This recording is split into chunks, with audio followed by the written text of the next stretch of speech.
Welcome back to Nagu vlogs YouTube channel. ఈ రోజైతే సాయంకాలం వేళ వేడి వేడి పకోడీలు అయితే ఎలా వేయాలో ఈ వీడియోలో అయితే చూద్దాం. చివరి వరకు చూస్తే నీకైతే అర్థమవుతుంది. ఫస్ట్ అయితే ఎంత కావాలో అంత క్వాంటిటీ అంత శనగపిండి అయితే గిన్నెలోకి అయితే వేసుకోవాలి.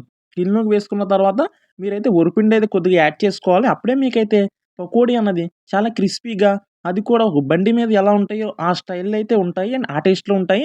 అండ్ కరివేపాకు మేము వేసినట్టయితే వేసుకోవాల్సిన అవసరం లేదు. మీరైతే కట్ చేసి అయితే వేసుకోవచ్చు కరివేపాకు కూడా.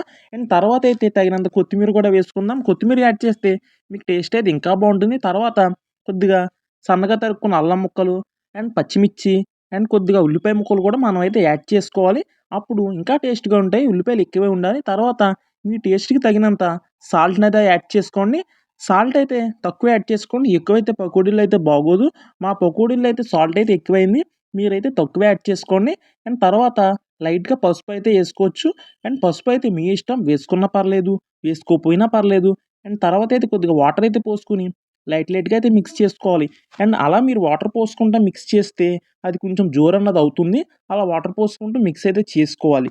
అండ్ మా గిన్నెలైతే కొంచెం విచిత్రంగా ఉంటాయి. ఏమీ అనుకోకండి.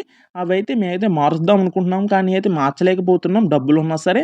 ఆ గిన్నెలైతే ఇంకా అలా కంటిన్యూ చేస్తున్నాం. మీరైతే ఏమి కామెంట్స్ చేయకండి. అలాగే ఆ గిన్నెలు కూడా ఏమీ అయితే అనుకోకండి. అండ్ అలా జోరుగా అయితే పిసుకున్న తర్వాత మనం నూనె అయితే పక్కన పెట్టుకోవాలి ఒక 5 నిమిషాల ముందు. అవైతే నూనె వేడెక్కేసరికి బాగా కలుపుకున్న పకోడీ మిశ్రమాన్ని అందులో అయితే వేసుకోవాలి. వేసుకున్న తర్వాత అవి దోర రంగయితే వచ్చేదాకా అయితే వేయించుకోండి. అండ్ మా అమ్మ ఛానల్‌లో నేను వాయిస్ ఇస్తున్నానేంటి అనుకుంటున్నారా? చిన్న చేంజ్ కోసం అంతే. ముందు వీడియోలో కూడా ఈ విషయం చెప్పాను మీకు. అండ్ ఈ వీడియోలో కూడా నేనే చెప్తాను. అండ్ 1 మంత్ వరకైతే నేనే అయితే వాయిస్ అయితే ఇస్తాను. అవైతే దోరగా అయితే వేగిపోయిన తర్వాత అవైతే పక్కకు గిన్నెలోకైతే తీసుకోవాలి. తీసుకుంటే మన వేడి వేడి పకోడీలైతే రెడీ అయిపోతాయి. దీంట్లోకొచ్చేసి సాస్ ఉన్నా పర్లేదు. లేదంటే సెపరేట్‌గా ఆనియన్స్ అలాగే నిమ్మకాయ ముక్కున్నా పర్లేదు. ఇంకా టేస్ట్‌గా ఉంటుంది. మీరైతే మాత్రం మస్ట్ అండ్ షుడ్‌గా అయితే ట్రై చేయండి పకోడీనైతే ఒకసారి.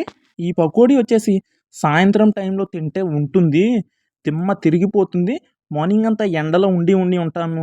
సాయంత్రం పకోడీ తింటే బ్రహ్మాండంగా ఉంటుంది. వీడియో ఎక్కడి వరకు చూసారంటే లైక్ చేయండి, సబ్స్క్రైబ్ చేయండి, షేర్ చేయండి. పకోడీ కూడా వేసుకోండి. టేస్ట్‌నైతే ఎంజాయ్ చేయండి.